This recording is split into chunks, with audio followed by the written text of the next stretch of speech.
ಟೇಸ್ಟಿಯಾಗಿ ನಾಟಿ ಕೋಳಿ ಸಾರು ಹೇಗೆ ಮಾಡೋದು ಅಂತ ನೋಡೋಣ ಬನ್ನಿ. ಮೊದಲಿಗೆ 2 kg ಚಿಕನ್ನ ಚೆನ್ನಾಗಿ ತೊಳೆದು ಇಟ್ಕೋಬೇಕು.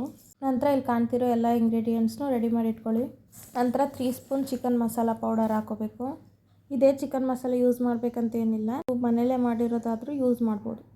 1 ಸ್ಪೂನ್ ಅಚ್ಚ ಖಾರದ ಪುಡಿ ಹಾಕ್ಕೊಳ್ಳಿ. 2 ಇಂಚು ಶುಂಠಿ, 3 ಬೆಳ್ಳುಳ್ಳಿ, ಸ್ವಲ್ಪ ನೀರು ಸೇರಿಸ್ಕೊಂಡು ನುಣ್ಣಗೆ ರುಬ್ಕೊಳ್ಳಿ. ಪೂರ್ತಿ ಮಸಾಲೆ ನುಣ್ಣಗೆ ಹಾಕಬೇಕು, ಅಲ್ಲಿವರೆಗೂ ರುಬ್ಕೋಬೇಕು. ಇಷ್ಟು ನುಣ್ಣಗಿದ್ರೆ ಸಾಕು.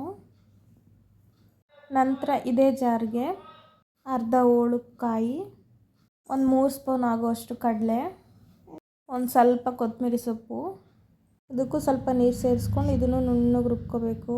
ಎಷ್ಟು ಚೆನ್ನಾಗಿ ರುಬ್ತಿರೋ ಅಷ್ಟು ಟೇಸ್ಟ್ ಬರುತ್ತೆ ಸಾಂಬಾರಿಗೆ. ನಂತರ ಕುಕ್ಕರ್ ಇಟ್ಕೊಂಡು ಕುಕ್ಕರ್ ಬಿಸಿ ಆದಮೇಲೆ ಅದಕ್ಕೆ 2 ಸ್ಪೂನ್ ಆಯಿಲು, 1 ಈರುಳ್ಳಿನ ಎಣ್ಣೆಲಿ ಚೆನ್ನಾಗಿ ಹುರ್ಕೋಬೇಕು. ನಂತರ ಇದಕ್ಕೆ ಅರಿಶಿನದ ಪುಡಿ ಸೇರಿಸ್ಬೇಕು. ನಂತರ ಇದಕ್ಕೆ ತೊಳೆದು ಇಟ್ಕೊಂಡಿರೋಂಥ ಚಿಕನ್ನ ಸೇರಿಸ್ಕೋಬೇಕು.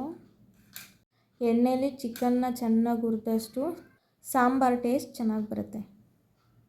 ಚೆನ್ನಾಗಿ ಫ್ರೈ ಮಾಡಿದ್ದಾದಮೇಲೆ ರುಚಿಗೆ ತಕ್ಕಷ್ಟು ಕಲ್ಲುಪ್ಪು ಸೇರಿಸ್ಕೋಬೇಕು.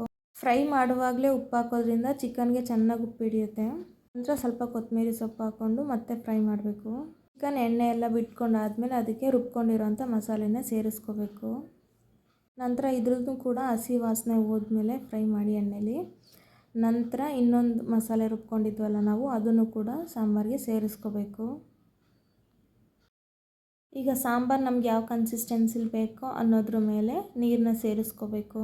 ಮತ್ತು ಸಾಂಬಾರು ಟೇಸ್ಟ್ ನೋಡಿ ಉಪ್ಪು ಸೇರಿಸ್ಕೊಳ್ಳಿ. ನಂತರ ಇದನ್ನು 5 ವಿಷಲ್ಸ್ ಹೊಡೆಸಿದ್ರೆ ಸಾಂಬಾರು ರೆಡಿ. ಮುದ್ದೆಗೆ, ಅನ್ನಕ್ಕೆ, ದೋಸೆಗೆ super combination. Thanks for watching.